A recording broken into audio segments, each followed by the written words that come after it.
Hello everyone, this survey is about to finally open up. We have basically a survey launch video that is coming out beforehand though, and then also we're going to delve later on into the expert class feedback as well, right? Yes, yeah, we've been not only seeing a lot of lively discussion online about the current Unearthed Arcana that focuses on Druids and Paladins, but also our team has been studying the feedback that we're getting on the previous Unearthed Arcanas. We've seen some discussion about Wildshape. What kind of discussion are we seeing there? So the discussion on Wildshape has been very passionate. Yes.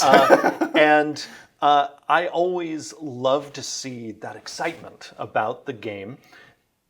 10 years ago in the D&D Next playtest process, we then also sent out a playtest druid that had some pre-built stat blocks that people could try out. Feedback then was also very vigorous, and we ended up going in another direction. Right. In the intervening years, a couple of years ago, we did some surveying on the 2014 Player's Handbook. And what's fascinating is one of the main pieces of feedback we got about Wildshape was, could we have some pre-built stat blocks? Right. So, in response to that feedback, we sure enough have then, in the latest UA, provided that as an option. The thing is, the D&D community is huge. Right. And the community's tastes evolve over time. And so what we're seeing right now in the conversation is the community exploring collectively, right, what do we want for the druid? And so we're seeing some people who definitely do not want us to go in this new direction. And then we're also seeing people saying online, this is the direction of the druid they've always wanted. What that means for us going forward in this playtest process is as people then engage with the survey, write their feedback, rate things with their satisfaction, we then will thread the needle to create the druid that druid players really want. Because that, I mentioned that in our previous video, we're always looking for what is going to appeal to the people who love this thing most. So I encourage everyone who takes the survey, be upfront about what you think, be constructive, right, and we will study that, and whichever direction we go in, there are a few common themes I'm already seeing in public discussion. Right. And now, before we make any design decisions, we want to study the survey feedback because that's when we get the largest amount of feedback. Right. That's also important for people to know that as much as people might discuss something online, often those discussions will cap out at maybe 100 or so people. When we get the survey feedback, that's from thousands of people. And so we always want to take feedback from all of these different sources, compare what we're seeing, and then plot a course. But establishing that context, what I'm already seeing is that whichever direction we go in, and because again, this is a playtest. This is not the done deal. And that's the thing to remember when you're watching these videos and when you're looking at the playtest itself. This is not the final form. Absolutely this is not. Part of the conversation we're trying to have. Exactly. Yeah. Unearthed Arcana always is playtest. Right. And we have many times before introduced things in Unearthed Arcana that we then end up not publishing. Yeah. In fact, for the D&D Next playtest process for the 2014 Player's Handbook, we even introduced 2 versions of classes that we ended up scrapping entirely and starting over. That was the Warlock and the Sorcerer. Because of the feedback we then got, we decided, well, time to go in another direction. Right. So this truly is a conversation. And so I love, again, seeing the discussion, but also there's no need for anyone to fear that this is it. Yeah. Because for all of this, the conversation is the point. And the goal is to make the thing you want. Exactly. And we're trying to move in that direction. And so what I am seeing as a common theme, and that's what I'm always because I want us to bring delight to as many of our fellow D&D fans as possible. I'm always looking for the common themes. Right. Like even when you have, because sometimes this will happen, and we've talked over the years in past videos, the two of us, about sometimes one group of fans will want something that is diametrically opposed to another group. And whenever we're in a situation like that, I look for common themes. What do they both want?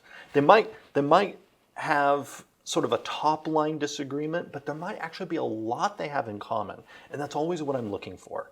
And so already when I'm seeing that the two main groups when it comes to Wildshape, the thing they have in common is they want some fun texture that will bring distinctiveness to the animal forms. And so with that in mind, if let's say we do move forward with having some custom built stat blocks for Wildshape as we see currently in the Unearthed Arcana, I can see us absolutely then creating some customization options for those stat blocks so that druids can feel like there is more variation among them. Because I agree with feedback I'm seeing that the stat blocks are pretty similar to each other. Right. And it would be fun to bring some more distinctiveness to them.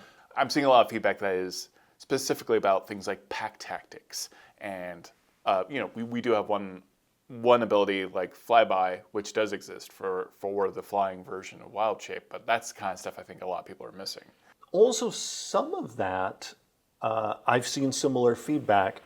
Some of that also is about, I think, a little bit of the current Circle of the Moon in the playtest is a little too nuanced. And here's what I mean.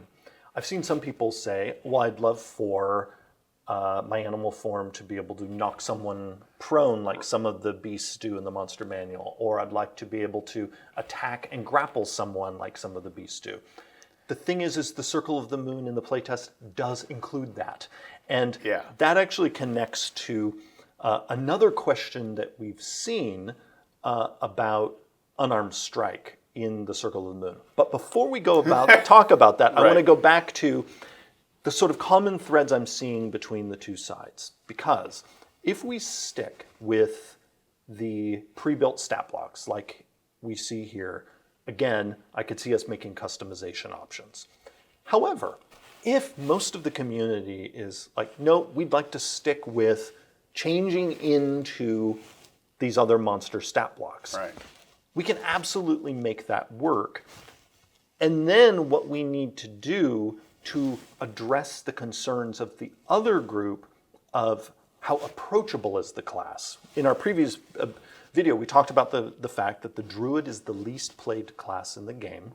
And a big part of that is because of the complexity of going through hundreds of beast stat blocks in the game to find out which one is appropriate for my Druid. Well, we can solve for that if we go back to the monster stat block design by having a method that we actually began to explore in Xanathar's Guide to Everything of the Druid having only a certain number of stat blocks available to them, and we could even provide some of those stat blocks right there in the Druid class write-up. So what I'm saying is we can actually bridge and make sure that the distinctiveness that both groups of players want is there, and then we'll see if we land with that distinctiveness being carried by custom-built stat blocks for the Druid, or being carried by monster stat blocks from the Monster Manual and other sources, but curated. So that a new player is not said, well, now go look at 100 stat blocks and find the one that is appropriate for your Druid. Now, let's go back to the unarmed strike. So there was some question on, was it intentional that the combat Wildshape feature in the Circle of the Moon lets you use unarmed strike as a bonus action as opposed to bestial strike? It is absolutely intentional that it's unarmed strike. And this is where the playtest document really becomes critical. In this playtest document, unarmed strike is a game object defined in the rules glossary, and it is a very special game object now that whenever you use it, you have three choices. you're deciding, am I going to deal damage with it? Mm-hmm. Am I going to try to shove someone with it, which can involve knocking them prone or pushing them away, or am I grappling them with it? Meaning those things, knocking someone prone, pushing them away, grappling, are all contained under that very simple umbrella term, unarmed strike. Right. And so, yep, it's intentional, and it's intentional that the Druid in the playtest in beast form, if you have Circle of the Moon as your subclass, be able to do that as a bonus action, which then becomes really potent when you get to a level, especially when you can use multi-attack in the beast forms, and then also use your unarmed strike as a bonus action. Then you can shove them. Then you can grapple them. So if you want to play that kind of like serpent-like character, you can do that. You can, absolutely, in the current design. And that is intended for when you are in a Wildshape form. Yes. Right. Yes. Because everything in the game has access to unarmed strike. Like whatever your character sheet is or your stat block, you have access to unarmed strike. That's not only true in the playtest, that's also true in the 2014 rule set. Can a first level druid use Wildshape since it lasts for a number of hours equal to half the druid's level? This is a great question. And so the context behind that question is people know there's the general rule in the game of rounding down. And so reading that, and because the rule doesn't tell you to round up or whatever, then applying the general rule, it would seem that at first level it zeroes out. The intention is that you don't round at all for this. And here we just, in a future version, we need to make that clear that no, you absolutely can use it at first level, and the intent is that it lasts for half an hour. Why is the tiny creature feature at 11th level? That is a great question. It has entirely to do with how resilient the new beast forms are. Right. So, in the 2014 Player's Handbook, you can become a tiny creature as a druid at very low level. The thing is, though, that the tiny forms that you can assume tend to have very few hit points. Right. And because in the 2014 rules, once you lose those extra hit points that the creature gives you, you're knocked out of the form, it meant that, especially in combat, you could not actually stay tiny for very long. And you also, by becoming tiny, were accepting the typically very low ability scores in those tiny creatures and the almost non-existent amount of damage that they dealt. Right. So it was purely a scouting form. So in this current playtest, because when you assume one of these animal forms, you still have all your hit points. You now have also a number of your combat relevant scores based on your wisdom modifier. Right. You are suddenly way more resilient than the rat that you could have turned into in the 2014 rules. And suddenly what that means is if you have all your hit points and a chunky armor class, because also the new animal forms have better ACs than most of the low CR beasts that you could turn into. So you have a higher AC, you have more hit points than most of those tiny forms. You can deal more damage than most of those tiny forms. If you could be tiny and stay tiny for hours and be in combat, suddenly that creates a lot of tactical shenanigans. For instance, you can move through the space of an enemy who is 2 or more sizes larger or smaller than you. Meaning, as a tiny creature with essentially all the regular hit points and AC and damage of a humanoid, you could run through the space of every enemy that you're fighting. Mm-hmm. That undermines a lot of sort of defensive tactics. Now, we of course are allowing it here. It's here. Is it too high of a level? It very well could be. I mean, again, This is a playtest. And we're playtesting to see where is the right place for someone who is this resilient to be this small.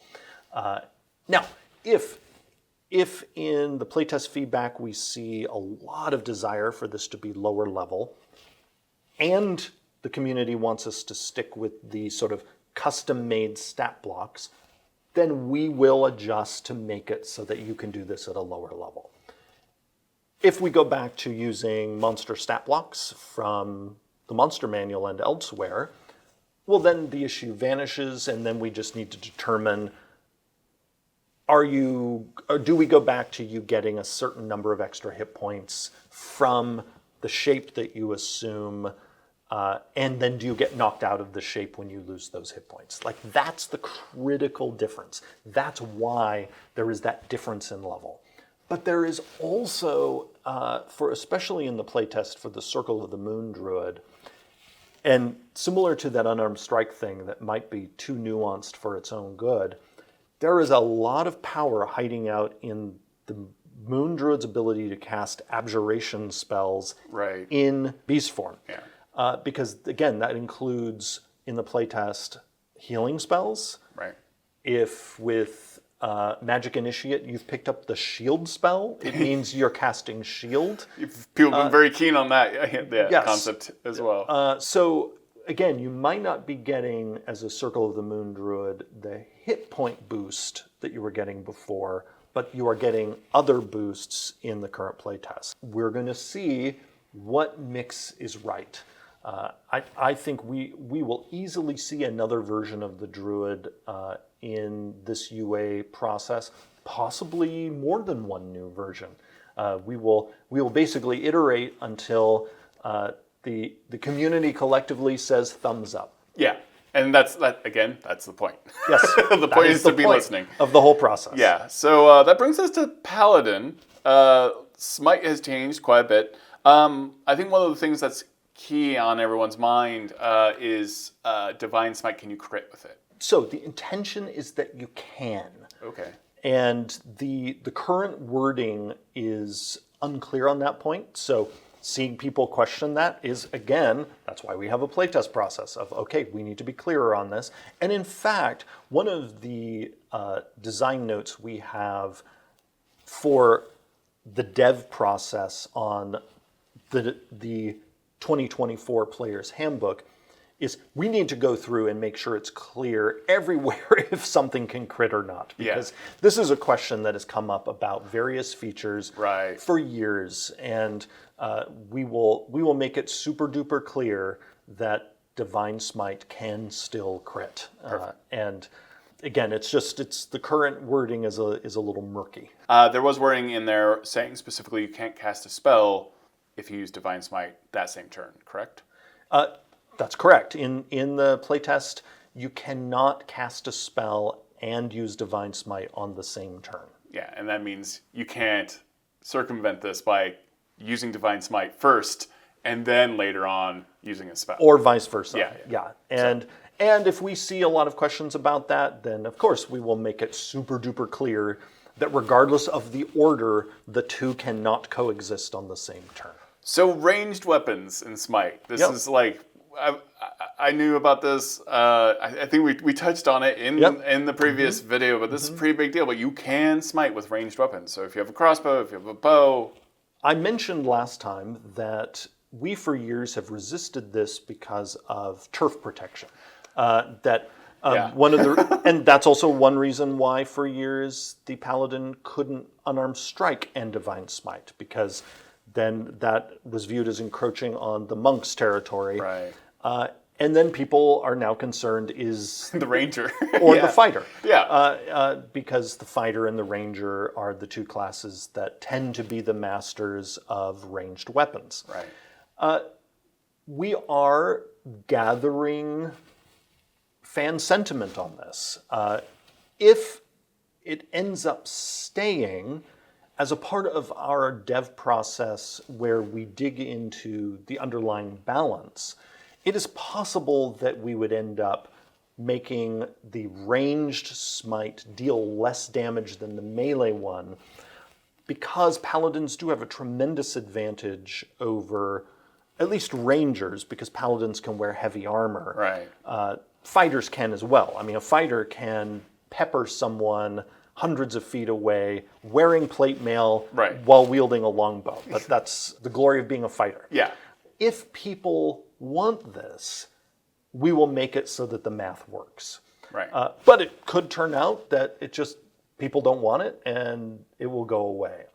If I were to guess, I am guessing essentially the punch-it-in will stay and the ranged will go away. But I could be wrong. Yeah. And that's, again, it's why I keep an open mind when not only I look at the discussion online as well as when we go to the survey feedback, because the audience is so big that we're often surprised. So there's a rules clarification as well that you've seen having to do with dying and stable. Is there a reason that stable is not there? Stable is intentionally not present. Okay. Our goal is for it to go away because it is a sort of quasi-condition that the game frankly doesn't need. And as a part of this process, it's an opportunity for us to look for things in the rules that are not necessary.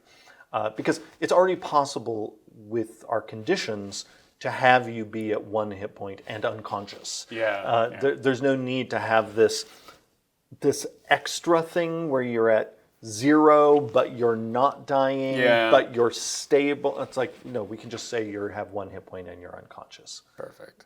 So that's about just sort of looking for places to snip out things that are not really doing much for the game.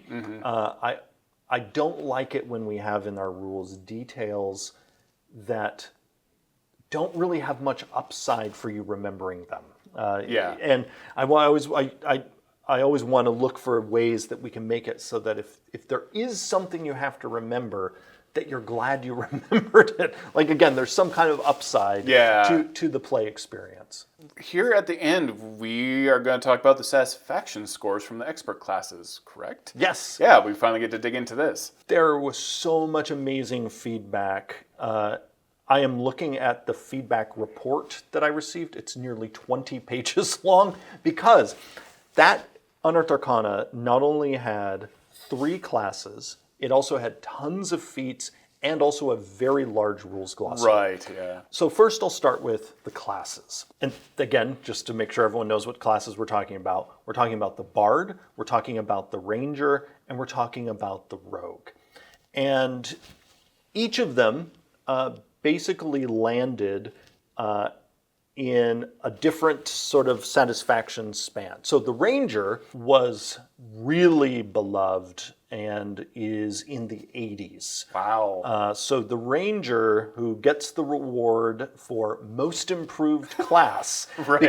because typically when we've done satisfaction pulling on the Ranger, the satisfaction score has varied over the years, but it is rarely over 50% and sometimes has been as low as like 20, in the 20s.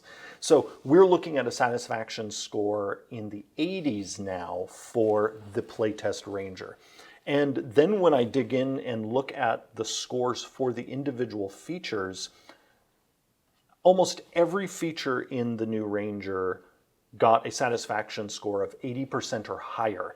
There were a few in the high 70s. And then when we get to the Hunter subclass, every individual feature scored in the 70s or 80s except for multi-attack. That was in the low 60s. So definitely we have some improvement to do there. And then the Hunter overall was low 70s in terms of satisfaction. So it's sort of like we've talked before, we view that as like, all right, it's okay. Right. We don't interpret that as a sort of a thumbs down on it. But what's interesting is the features, again, with the exception of multi-attack and the Hunter, the features scored higher than the subclass itself. And so then when we look into the written feedback for why that might be, it really comes down to one thing, and that is people missing some of the choices they had in the Hunter. So I see that, and I'm like, well, that is the path to addressing that is straightforward for us, and that is bring back some choices. Yeah.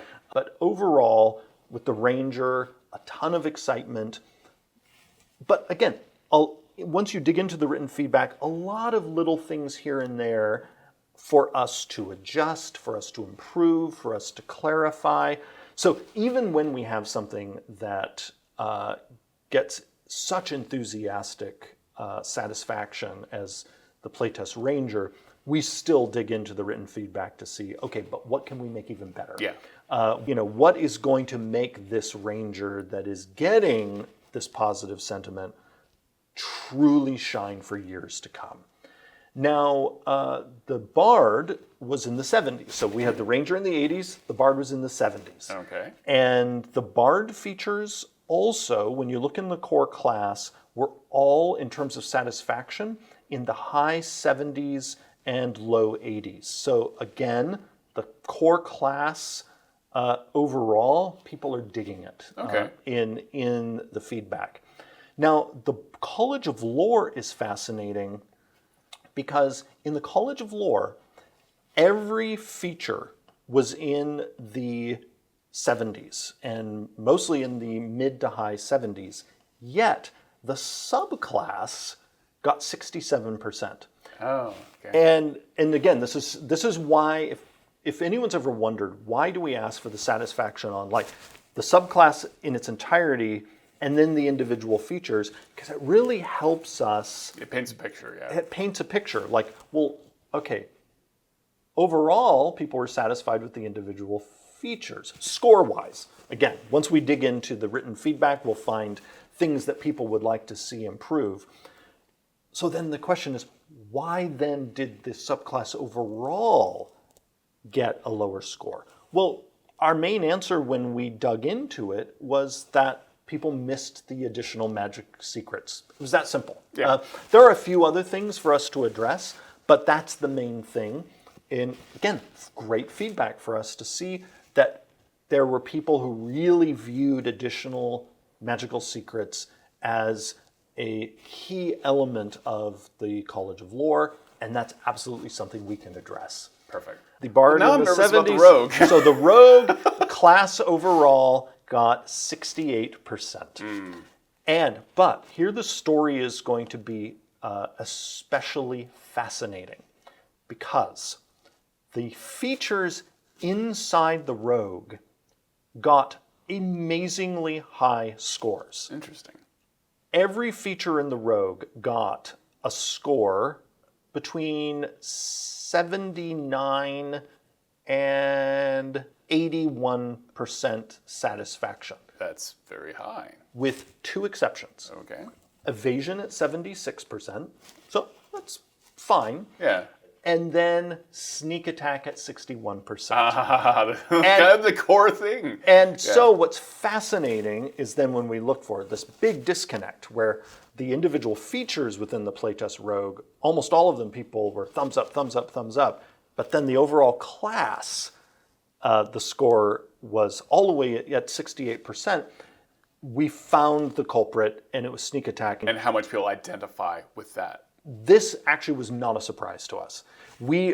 Because seeing the discussion online when this Unearthed Arcana came out, we saw, okay, sneak attack is going to be the sticking point. And it comes down to no off-turn use. In the playtest version, the Rogue was able to use sneak attack only on their own turn. Yeah. And this was amazingly good feedback for us to see how much people value the tactical flexibility of being able to use sneak attack on, say, opportunity attacks. And that is something we can absolutely restore. We often will look for opportunities to move things onto people's turns. And sometimes people will wonder, is that because the thing was too powerful? Often not. Often what we're doing is we're looking for ways to speed up play. Yeah. Because as often as possible, if you can keep things on, especially a person's main activity, like sneak attack, or a spellcaster's spells that they cast with spell slots, the more we can keep those on people's turns, the faster the game tends to go. And one of the pieces of feedback we've received for years is people love it when the game moves at a nice clip. Yeah. So we'll often look for, is this a place where we could speed things up? But again, we always want to balance that with other things people enjoy. So we got a very clear answer here that the potential speed increase is far outweighed by people's desire to have the tactical flexibility of being able to sneak attack even on someone else's turn. Something absolutely that we can restore in the next version of the Rogue. So again, I see this and I'm like, that's great, because we got some really clear communication, and the response is absolutely something that we can give. On some level, as someone who plays a rogue quite a bit, like you'll already want to get away with something. Like even if it's mechanically, like, yeah, of course rogues want more sneak attack. Who wouldn't? Yeah. Yeah, and an easy fix. We got other feedback about sneak attack. I mean, there are, some people wondering, could the damage be higher, etc. Could we pile other effects on top of it? We will consider all of that as we work on the next version of the Rogue for people to play test. Perfect. So then that leads us to the Thief subclass. The subclass itself got 70%. Okay. And the features, with one exception, all got scores in the mid to high 70s. That one exception is fast hands. And really the request that we're seeing is for the fast hands feature to have more combat utility. And we also see questions about the removal of the use an object action as an option in this feature. And we are still exploring how to resolve the use of use an object in features like that. We're not satisfied with the murkiness of the use an object action in the 2014 rules set. And what I mean here is, if anyone's ever wondered, like, does using this alchemist fire use that action? Does using this lever use that action? Yeah. It, in a way, was put on the shelf while we were playtesting the Rogue, while we get to a place that we're satisfied with the use an object action itself. So I would just say for people, stay tuned as we continue to tinker, and we'll see where things land for that action, and then by extension for the fast hands feature in the Thief. Perfect. I won't go over the individual feats, but I can say this. Every feat that was not an epic boon scored in the 70s and 80s when it comes to satisfaction. Wow. That was in the expert playtest. Right. So a lot of excitement combined with some really great granular feedback. I'm looking at it on my screen about here are, different things that people would love to see us to adjust in those individual feats. When you get to the epic boons, and you and I talked about this in another video, then it starts getting all over the place. Some of the epic boons people are super excited about. Others have been unsatisfying for people. Not surprising, because with the epic boon feats, we're taking a set of options that previously existed in the Dungeon Master's Guide and did not go through the D&D Next playtest process. We're now basically bringing them into the public playtest process for the first time. Yeah. So us seeing, sort of these varying satisfaction scores, that's to be expected, because they are now being made to go through the correct process. The full process, and we'll iterate on them until they all land in an exciting place. Hey, was there anything that was most stunning to you in the survey results? Probably the thing that surprised me most was how high the scores were for the feats. Yeah. And so it was cool to see that, but I'm also excited to dig into the granular feedback to see how we can make even the things people like, we look for ways to make them even better. Also, the rules glossary in that UA got a lot of fantastic written feedback. And also the scores, most of the rules in the rules glossary were in the 80s.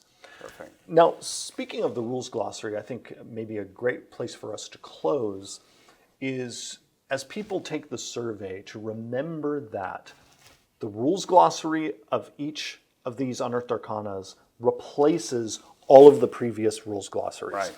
However, there is now a complication.